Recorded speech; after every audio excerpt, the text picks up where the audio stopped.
Hello. Welcome to a special episode of Ernestly Speaking with your host, Ernest Owens, myself.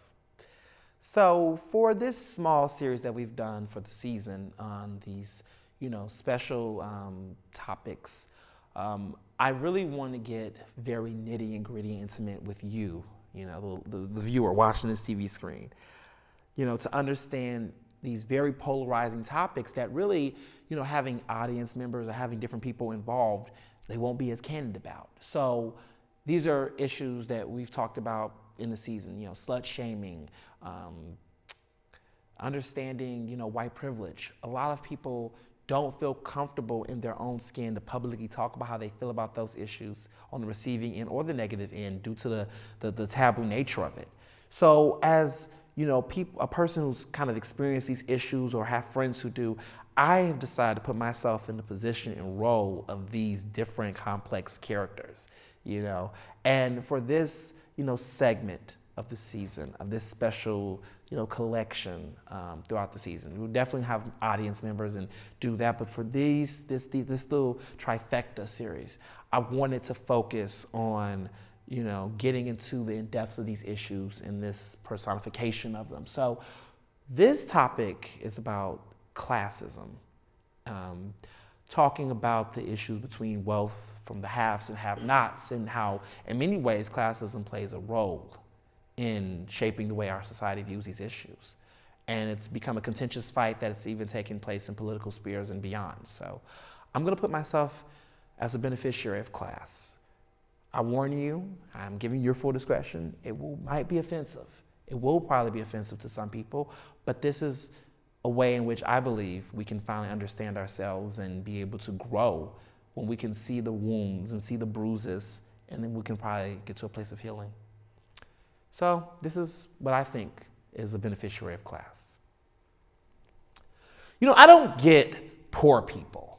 You know what I'm saying? I don't understand how people can just sit up and don't have any money.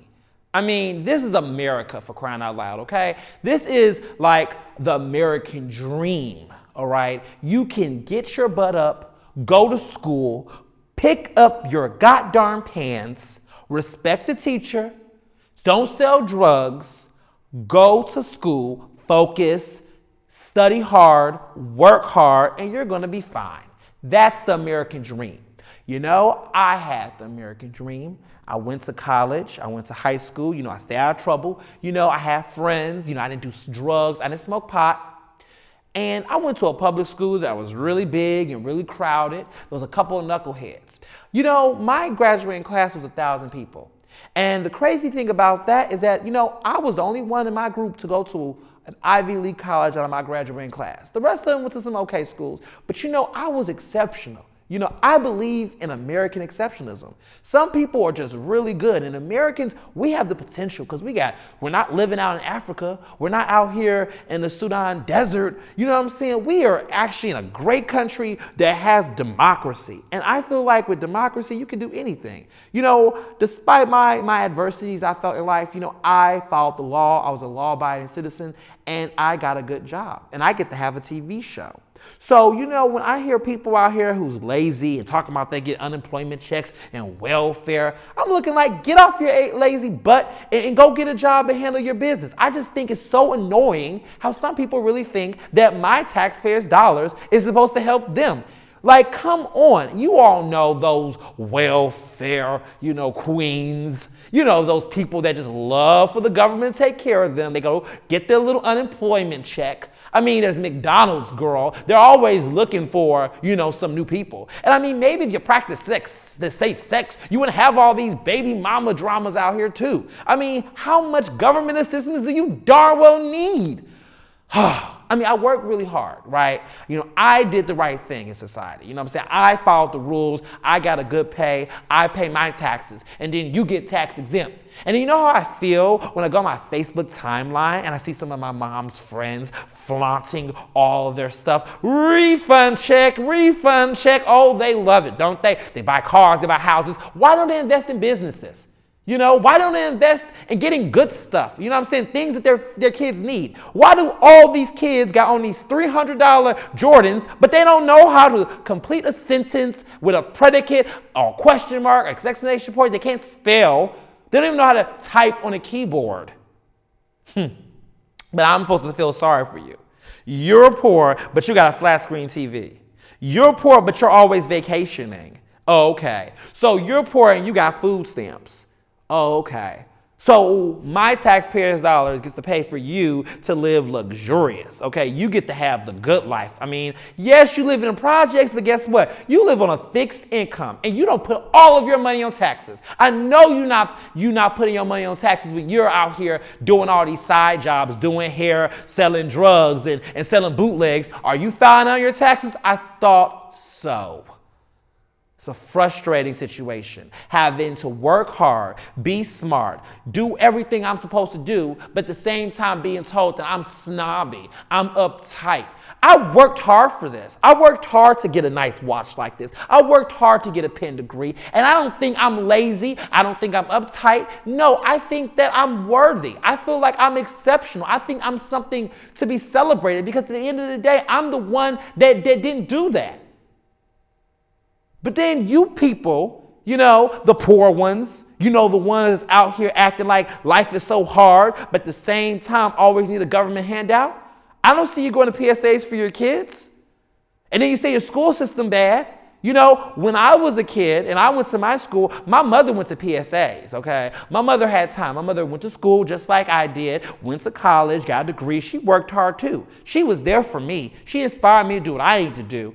I mean, I don't know what's going on with your parents, but, you know, they're too busy trying to fight on Instagram videos. They're too busy trying to keep it up with the Kardashians, but they're not even thinking about your education. And then you're mad when elected officials shut down your schools. Well, maybe if you actually showed up to them, I mean, do you see the truancy rates? Do you see how many kids skip school in West Philly and North Philly? I mean, come on. How much of my money should go to funding your schools if you're not going to go to them? How much of my money is supposed to help you, not help yourself? I mean, you can, like my grandma used to say, you can take a duck to the water, but you can't put the water in their mouth. I'm tired of having to waste my money and my energy worrying about poor people. What about the middle class? What about the middle class? What about the people that actually are trying to own homes? What about people that have to pay mortgages? What about all of those people? The middle class never gets an opportunity to be considered in the government because, you know, it's not glamorous to talk about the people that's trying to, you know, I don't know, pull themselves up by the bootstraps. We're always focused on the very bare minimum or the exceptionally high. But what about those people that's trying to get there? We can't even get there because most of our money is going down here. And then they say people like me, okay, black men like me who handled my business as an uppity Negro, you know, too good to remember to give back. No. Don't get it twisted. You know what I'm saying? I do care about my community. But at the same time, it's only so much I'm going to do for Raheem and Shaquanda and all them if they're not trying to help themselves. I mean, let's just face it. I mean, you can just get up off your lazy butt and make something happen for yourself. I don't understand how people act like poverty is like such this thing that just happens to people. No, the reason why people out here are poor is because they didn't pay their rent, because they spent their rent on the wrong things. People are poor not because of the government, but because of the fact they didn't prioritize their money. I got a friend who still want to go on vacations and still want to go shopping, but she don't have a budget. And then she's always talking about she's broke all the time when I want to bring her out somewhere. Come on. Work hard. I had to make sacrifices to get to where I am. I don't know about you, but I had to make sacrifices. Some of you all don't want to make sacrifices. You think that you're entitled. Where do these entitlements come from? I mean, so much entitlements. You know, I'm not a Republican, but you know, sometimes I think about that. I mean, think about how many people are really cheating the system here. I mean, how many people are cheating government aid? You know, how many people are putting themselves on all this? I mean, get a job. Is it so hard? No, you can't be a doctor overnight. No, you cannot be, you know, the president of the United States because you didn't work hard to get a degree, but you can get a job. I mean, like, is unemployment like really that difficult? I mean, come on. If you got to scrub some floors, you got to do what you got to do. I came from family that were immigrants. I came from family that have been from hard times. I came from family who did not have not one coin to their name, but they did what they could, so I can. Why can't you? I don't get it. I really don't get it. I think the issue that I have is that so much of society is telling people that, are obsessed with poverty porn. I mean, they go to West Philly. Did you see the new Rocky Creed movie? I mean, come on. That's not how all black people are living. Why didn't you go out to Martha's Vineyard, huh? There's some really good, respectable black people that live in Martha's Vineyard. Why didn't you go out to, Prince George's County? There's some good areas in D.C. that look good. You could go to Havertown. You could go to some places. That's not how we all look. I mean, why is everyone making Philly seem like it's so bad? Okay, so we have some high poverty rates, but that's because a lot of these cats out here are just lazy. I mean, when I go to Market, 15th and Market, Center City, some of them be out there trying to sell me oils. Like I can't afford Gucci cologne. I mean, let's get real here. Like I want oils on my skin, that crap. I mean, let's get real. If you could spend days outside selling Lucy's on the Deuce on 52nd, you can go right across over there to the Chinese store and go over there and work. I don't think I'm wrong. I don't think I'm egotistical. I'm just somebody who cares about my community. I want my community to be better. I'm tired of taking handouts. I'm tired of seeing people feel sorry for my people. Because at the end of the day, poverty isn't my people, but we need to get better. And I just think that we need to take some self-accountability. We got to take some accountability for our actions. So, that's how a lot of people, especially in communities of color that aren't necessarily in poverty, think about those issues. It's the things that we can't say out loud, but a lot of times there's this level of truth and depth. So I wanted to take a second to consider people who've been on the other side of the track, experiences of what it feels like to be in situations of poverty or situations where hardships are there for people of color, and refute some of the narratives of those who think otherwise.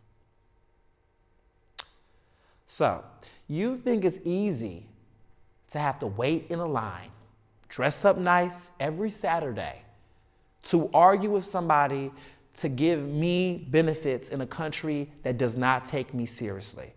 The lucky token person that got the degree, that made out the community, that left the community and never decided to give the money back to the community. Yes, you think it's easy for the rest of us who had to stay back in our towns where the scholarships were not there, where the textbooks sucked, and where they only privileged and specialized you because you was most likely the athlete or the golden child. Yes, you who, because of the fact that, circumstances like life happens where, I have family members and including, older grandparents that had to raise me because, divorces happen and things happen in life. So you who think that everybody is accessible to getting the American dream. Yes, you think that it's so easy to apply for a job and get it. You think it's so easy to live in the ghetto and get up out the ghetto. I wish it was. I wish it was easy to live on a block where so many times you'd have lost so many family members because of senseless crime. You who don't understand that times get hard when you get discriminated against to try to apply for a job, where you had to make sacrifices to do certain things that you didn't want to do in order so you could put food on the table. You who don't realize that many of the politicians that were black that made promises they was going to clean up our communities actually gentrified it. And when they said they were going to clean it up, they were going to push us all the way back. Do you know that University City once used to be the bottom? Did you know what the bottom used to be? Do you understand that that was a community that was full of black people that because the University of Pennsylvania, yes, you with the Penn degree had, they actually pushed those people somewhere known as, the other side of the town. Like where, the Lion King, where Simba says to him, that's a shallow place, you must never go there, Simba. The place where once you get to the Streeto on 40th and Chestnut, when you go to Market, it doesn't look like Kansas anymore because Kansas is on the other side. Yes, you, the one who thinks that those people chose to be in those conditions, don't realize they was pushed out. It's called eminent domain. It's called gentrification. And that's government policy, sweetheart. That's not a choice that I decide to make. So imagine when you have to relocate into communities that do not suit and fit you. You go to schools where not everybody can learn. Because guess what? Some people's parents aren't there mentoring their kids. Because their parents have to work 9 to 5. No, I'm sorry, not 9 to 5s, 9 a.m. to 10 a.m. double times just to put enough on the table. Because guess what? Living wages are not living wages, because most people cannot survive off of $7.50 an hour or $8 an hour to do the work that you will never do, because at the end of the day, you don't know how hard it is.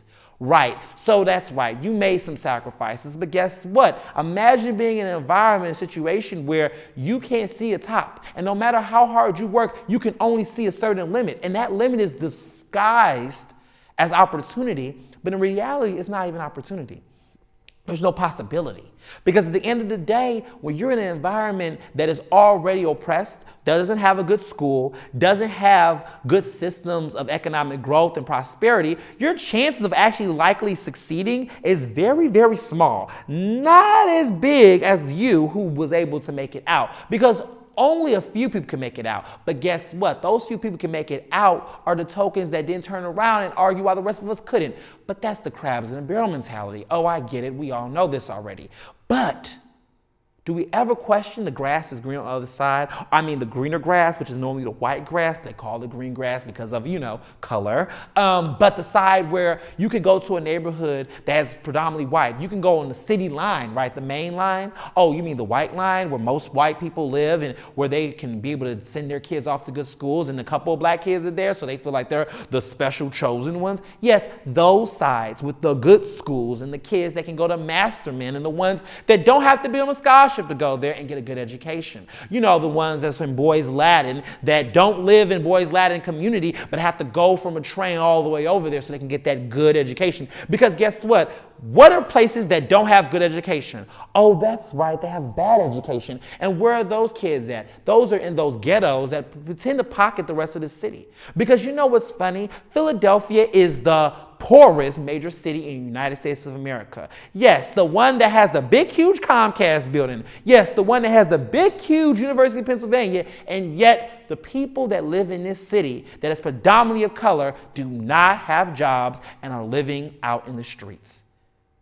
And you think that's their fault, right? You think it's their fault. You think they chose to live there because you're saying to yourself, oh, the welfare queens, right? Because everybody in the government, you think that there are so many people, okay, that are unintelligent and uninspired, ripping off the government system, yet they are illiterate. They lack proper resources and access, but they are yet be able to be great con artists to rig the entire system of millions and millions of dollars that you have to pay. But then the joke is, do you want food stamps? Do you want to live in that reality? I mean, do you want to actually qualify for food stamps? I mean, I'm just asking. I mean, since you feel like there's some type of advantage on being on food stamps, because apparently you don't remember that you have to make under, I think, $40,000 to $60,000 or $20,000 in order to qualify for them.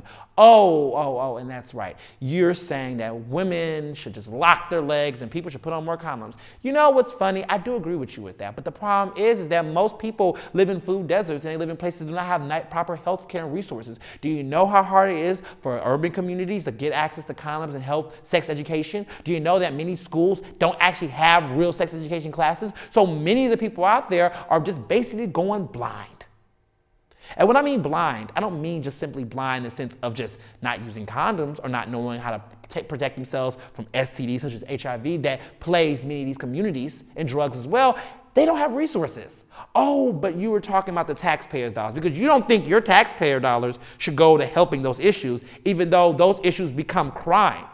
Because see, if you don't have a job, if you don't have an education, and you have so much free time on your hands with government assistance, what else can you possibly be doing when you're in a situation where you're desperate to get money? It might seem like selling drugs might be a very feasible option given the fact that you have nothing else that you can do because, you know, if you go to jail once in the community, the 3 strikes rule, you know that rule, right? It creates a felony. And when you get a felony, guess what happens? Your chances of getting a job, you can't click the damn box. You got to click the box. Guess what? You get passed up. So even if you decide right at this moment, you know what, God, you know what, society, you know what, Philadelphia, you know what, America, I want to change my heart. I want to change my life. Doing so is going to come at the cost and the risk of you not being able to get a job. So the cycle continues. So you now have to do desperate things to get certain types of wages, or you have to sacrifice not being with your children. So you can't be a parent to your kid. What happens to your kid? What happens to your kid in a bad school without parental advisory, without any type of mutual support, without enough money to support them in their goals and their endeavors? What happens to those kids? Oh, those kids become delinquents, because then they say, you know what? My dad's not in school. My dad's not around. My mom's not in school. I got to work. So then they skip school. Kids skip school. The kids skip school because at the end of the day, the kids either feel like the system not working, because a lot of times when black kids go to schools with predominantly white teachers, what happens to those kids? It's the school to prison pipeline. Yes. They get discriminated. They get suspended higher than their white peers, if there's any white peers in the school. They get tons of suspensions left and right. They can't even focus because they can't even get in classes. They can't even study for their exams because they're too busy being out of school by their own administrators. But you want to act like it's all white people's fault, right? You want to say it's all white people when our superintendent is black, when most of our elected officials are actually black, when our mayor just finally became white after, 8 years or 16 years if you think about street. So you go back to asking the question, what's really going on, right? Why is it that so many people in this society that we live in want to talk about wealth issues and talk about money issues, but then everybody wants to act as though it's someone else's fault? Everyone wants to take time out to criticize people and how they live. Everybody wants to try to put their foot in somebody else's butt about how they should be able to maintain. But the problem is that our economic system is set up for people to continue to be poor. The reality is, at the end of the day, if you look at the communities of color, they don't get access to own their own businesses. Discrimination is a pain in the ass. They can't be able to get the licenses to own their own businesses. And those who do get the opportunity to, they can't even live in those communities and work because they can't be able to get diverse patrons because no one wants to go to the ghetto. So then the only way that black business owners can be able to have the opportunity to succeed and excel in society is when they have situations where they have this money, this wealth, this access for them to be able to feel like they're in power. It's annoying. It's annoying that we have to see communities that are poor continue to stay poor because we don't want to deal with the issue of poverty. We don't want to talk about poverty because we're ashamed to admit that means that we had to step on somebody's back in order to feel like we were up. It means that we feel like there's no accountability for ourselves because we just want to continue to believe in this idea of American exceptionalism. We want to continue to believe that it was our natural God-given rights that got us there without recognizing that there was some level of privilege. And this is not to say that merit does not exist. I mean, there are people that do work hard to excel. I mean, I do the best I can with what I have to excel. But at the end of the day, that's the exception to the rule. That shouldn't be the rule. We shouldn't be looking at black communities and communities that are withered in poverty as the excuse for why these things should happen. We should not continue to blame and point the finger at government assistance and these benefits when we should be asking ourselves, what are we doing to heal? Let's stop victim blaming.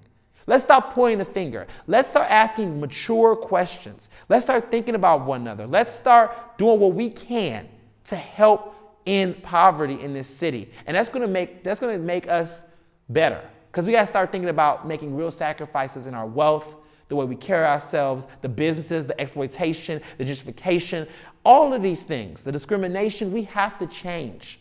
And that's not going to change unless we start checking ourselves. Thank you.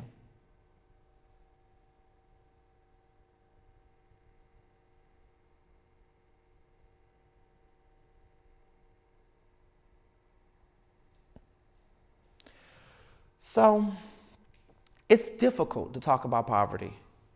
It's really difficult to talk about these issues because of the fact that too often I look at my own background.